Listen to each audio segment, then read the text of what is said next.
mən öz gücümü göstərərəm düşmənə. Bəhbəhəcəb yaratmışıq təntənə. Elə belə qartal deməyiblər mənə. Xoruzların kekilini çox çəkmişəm. İndi bunlar xoruzlanırlar mənə.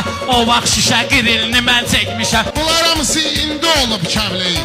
Sürüyü bəytə mitilini çox çəkmişəm. Bir buna bax sağda buksa vatlayıb, qarpıza bax tağda buksa vatlayıb, Rəşad da torpaqda buksa vatlayıb, dartıb avtomobilini çox çəkmişəm. Kalendara baxıb bilmişəm, sonra Sudokumun 15 ilini çox çəkmişəm. Baxma ki, Surok görməmişəm mən. Qumbaranın fitilini çox çəkmişəm.